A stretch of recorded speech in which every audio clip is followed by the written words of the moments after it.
You are listening to the Toxic Mold Podcast with Steve Worsley, the toxic mold expert and your number one source for mold consulting and mitigation in the USA. Let's dive into a brand new episode. Before we get started on this episode, here's a not-so-short disclaimer. While all attempts have been made to verify the content provided in this podcast, neither the podcaster nor the producers assume any responsibility for errors, omissions, or alternative interpretations of the issues discussed here. All information stated in this podcast is the opinion of Steve Worsley. Steve Worsley is a mold specialist with over 25 years of experience in the construction and mold industry. The Toxic Mold Podcast is for information sharing purposes only. The views expressed are those of the podcaster and his alone. These views should not be taken as expert instruction or commands. While there may be references to medical conditions and symptoms, all podcast episodes are the opinion of Steve Worsley, and any medical questions or concerns shall be addressed with the appropriate licensed medical professional or professionals. As the podcaster refers to different mold types, please be aware that Steve Worsley is not a microbiologist, and questions concerning mold specifics should be answered by the appropriate professional. Steve isn't, nor does he offer any legal advice. For any legal advice, you must speak to a lawyer. The listener is 100% responsible for his or her own actions. You can check out Steve's books on Amazon. Just go to Amazon and search for author Steve Worsley. You can also take Steve's mold education courses, such as Mold 101 and the Mycotoxin Prevention Kit, by going to cnccontractorservices.com. Again, check out his mold education courses at cnccontractorservices.com. Now, let's get to the episode. Hello, you're listening to the Toxic Mold Podcast with myself, Steve Worsley. We have my wife, Cassandra. It's, halfway through July, I guess. Yeah, and it's hot. Yeah. I think in Utah they have Pioneer Days coming up, don't they? Oh, that's right. That's right. They celebrate the 24th. Yes, and then they have the rendezvous in Wyoming. Well, I think they already had the rendezvous. Oh, okay. I can't remember. I can't keep up. All I know is 4th of July. Yeah, all we know is, it's just hot compared to what we're used to. So today's subject, something that gets brought up all the time. I don't think I talk about it that often, but it's probably one of the most common myths out there. And that is, can you spray bleach on black mold? Which is so odd because bleach is not used for that generally. No. Yeah, it's to make clothes white. Well, I mean, it could be used as a disinfectant, I suppose. But it's not for spraying mold. Yeah, maybe I'm biased. My mother would put bleach on colored clothes when she'd wash them, and then they wouldn't be the same color anymore. Oh, yeah. Yeah, when I was a kid, I think my mom taught me to do my laundry when I was like 13. And that was one of the first mistakes I made, too. Nowadays you have color-safe bleach. Yeah, I didn't even know that, see? So, bleach has lots of disinfecting purposes, but killing mold is probably not one of them. Yeah, so let's address the whole killing mold thing. Okay. Mold spores are naturally present in the air, right? And they're only spores. So, for the most part, they're not really harmful. It's complex, so I don't really want to go down that rabbit hole. But when we're talking about spraying mold, we're talking about a colony, an infestation. It's like the difference between a grass seed and then your lawn. Mm-hmm. Well, if in that colony it is toxic mold is present, Stachybotrys, Chaetomium, Fusarium, there's Aspergillus and Penicillium molds that are toxigenic. They have likely produced mycotoxins, and whether they've been released or not, who knows? That's a whole other episode. What do you think spraying bleach is going to kill? Well, nothing. It's got water in it, so it's going to feed the mold. Right. But I think for our listeners, do they think it's going to just kill that mold colony? Do they think it's going to kill all the mold in the house? What do they think it's going to do? Well, I think they think it's going to do what, if you happen to get, hopefully you never experience it, but if you happen to get bleach on your skin, people assume that it will do to mold what bleach on your skin would do, which I think really kind of irritates it bad, but almost takes it off. I don't know. Yeah. Well, and it doesn't really do that. So you already mentioned that that bleach is mostly water. Yeah.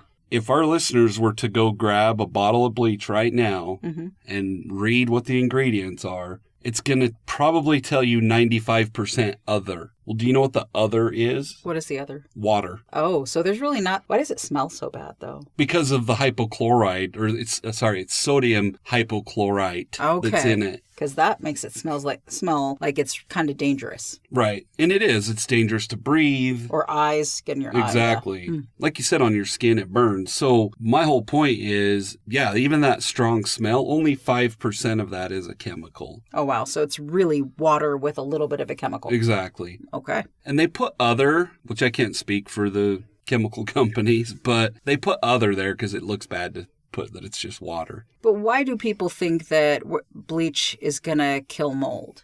I don't know. That's a question I ask my clients all the time. Yeah.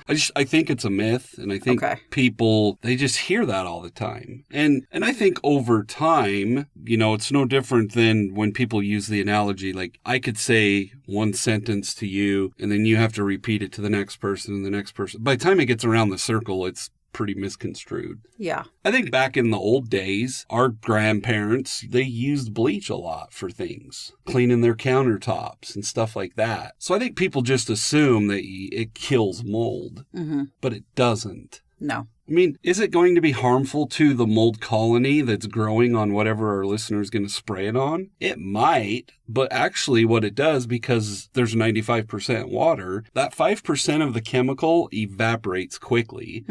And then the water soaks into whatever you're spraying it on. Yeah. Does that make sense? That does make sense. But I guess the question people might be wondering now is, well, then what do you use? What can you spray bleach on? I mean, if it's not going to kill mold. Well, you can use it on a non-porous surface. Okay. And you can spray it on a porous surface. You're just probably not going to accomplish what you think you're going to accomplish. Does that make sense? So if somebody comes across a granite countertop in their bathroom, not that people would put granite in bathroom, but maybe they would. Granite countertop on their bathroom, and there's mildew on it. Granite, I'm assuming, is non-porous, correct? Yeah, for the most part, no, it's not porous. So there's mildew on their granite countertop in their bathroom. If they spray bleach on it, what does that do for the mildew? Well, you should be able to wipe it right up. Is that what you're asking? Yeah, so you don't need bleach, in other words. Yeah. For our listeners, mildew is mold. Yeah. When I refer to, once again, I'm not a microbiologist or biologist or any of that. When I refer to mildew, I'm referring to something that's on a non-porous surface. Oh, okay. Yes.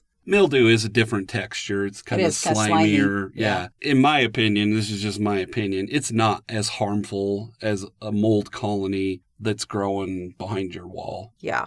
When my clients freak out and they're like, there's, mildew on the tile or the grout in my shower, do I have to tear the whole shower apart? I'm like, no, that's just surface. Yeah. But kind of going back just a little bit, there are chemicals we use, and it's just because it's chemicals that we use doesn't mean our listeners can just go spray it on mold. When we're spraying mold, we're in a controlled environment. We have containment set up. We have negative air set up. We're in all the proper PPE, monkey suits is what I call it, respirators. So thinking if you're the listener, you can just go out and spray the other chemicals that we'll talk about here in a minute on the mold. You don't want to spray anything. No, because there's proper protocols and things that have to be set up. But I guess people might be wondering, okay, so if the whole idea of killing mold with bleach is a total myth, then what chemicals do help with the mold situation? Well, I want to be clear. I don't refer to any chemicals that we use as killing mold. Okay. We're not killing it. We're removing it. Okay. So the chemicals that remove mold obviously are not bleach. No. And obviously some of the stuff we use, like in part of our SPCs, we do use Clorox wipes or, whatever types of wipes. Some of them have, I wouldn't say it's bleach, but they have chemicals in it. So I don't want to come across like, well, you can't just use any bleach. It's just the purpose of this is to address to our listeners why you shouldn't just spray bleach or any chemical. I'll be clear with that. You shouldn't spray any chemical on mold. Correct, because it's more than just spraying a chemical that removes the mold. Yeah. And when we get into these conversations, then I get asked what you just asked me, like, well, what chemicals do you guys use? There are a bunch that we use. But I want to be clear, we're using it, depends on as far as what we use. disinfectant wipe, a Clorox wipe, we're using on a non-porous surface. Mm-hmm. Sometimes we use Benefact wipes. Sometimes we use Decon 30.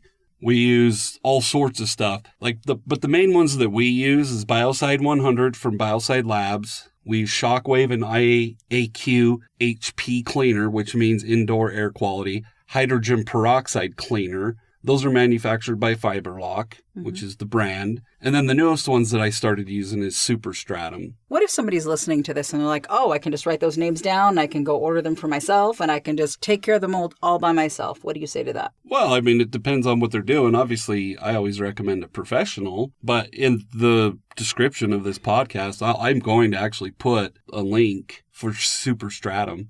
Mm-hmm. And Superstratum's the brand. I actually talked to the owner, it's been a month or so ago, and he's got a long history of being in the chemical business, but he wanted to come out with chemicals that were focused on just mold and mycotoxins. Okay. And they have mold bombs, they have cleaners, they have an endurance coating, which the coating's kind of like an encapsulant, but it's not used for that. It's a coating after you've removed the mold. And they have pictures right on their website of materials that have the endurance coating on it and ones that don't. And literally the coating, the picture of the coating, there's no mold growing on it, whereas the other stuff has mold growing on it. But to answer your question, for our listeners, don't just go out and buy what I just mentioned and think you can do mold remediation. Yeah, one step in the mold remediation process does not equal mold remediation. Right. I mean, like going and clicking on the link to Superstratum, I just mentioned the mold bomb. Going and buying a mold bomb is not going to fix your mold problem in your house. Correct. There's steps and processes we follow, but the reason I wanted to bring up the stuff we use, people ask me all the time. Once again, the type of chemicals we're going to use is based on what we're trying to accomplish and what is the surface we're treating. And what is the cause of the mold problem in that house. Yeah, and to be clear, too, once we're using these chemicals, we've already identified the defect that led to the mold. That's been repaired. We have containments up. We've removed the moldy sheetrock. We've removed the moldy insulation. There's a bunch of steps that have already happened before you get to this point. Exactly. So there's a lot that goes into it. So if you're not knowledgeable on all the steps that goes into it and you think you can buy a mold bomb and just set it off, or whatever. Yeah. It's not going to quite work out that way. Yeah. And I guess, once again, the whole point of wanting to talk about this in a podcast, you'll hear it quite often. I think more of the public is aware that you can't just spray mold, but there's a bunch of steps that have to happen. You can't just call your doctor up and say, hey, what's the nasal spray you gave me after my roto-rooter surgery? Can you just call that in for me? And you think you're going to just give yourself this spray and it's going to fix everything. Yeah. She performed a bunch of other steps before you got to that. Absolutely. And I think, the bottom line is spraying mold with bleach and expecting that bleach kills mold is not true. Yeah. And I want to reiterate the concern we have when DIYers think they can just spray anything, even the stuff I mentioned. You can't spray that stuff on mold. Because it feeds it. It feeds it. Yeah. Because 95% of most of the stuff is water. Absolutely. So it says other. It says other. So it's like you have to know what mold is. You have to know what feeds mold. And you have to have the expertise required to understand how to do all the steps before you even get to this part of the mold mitigation process. Exactly. Yeah. And that's the whole point that I want our listeners to take from this. Don't go buy this Superstratum I just talked about and think that you're using what the professionals use and that's all you need. And I think one of the first steps people can take is if you're listening to this episode and you were believing that bleach will kill mold, go to cnccontractorservices.com and purchase Mold 101 and educate yourself on mold. Exactly. So you have a better understanding of what to do. Yep. So the call to action for all of you is you can only spray something on a non-porous surface. Never spray something on a porous surface. There you go. Perfect. Well, we appreciate all you listeners. Have a great week. Thanks for tuning in. If you're worried about mold or indoor air quality in your home but don't know where to start, CNC Contractor Services has you covered. A virtual property assessment gives you real-time expert guidance on what's going on in your living environment, all from the comfort of your home. Whether you're buying, building, or just want peace of mind, visit cnccontractorservices.com to learn more about scheduling your VPA with Steve today.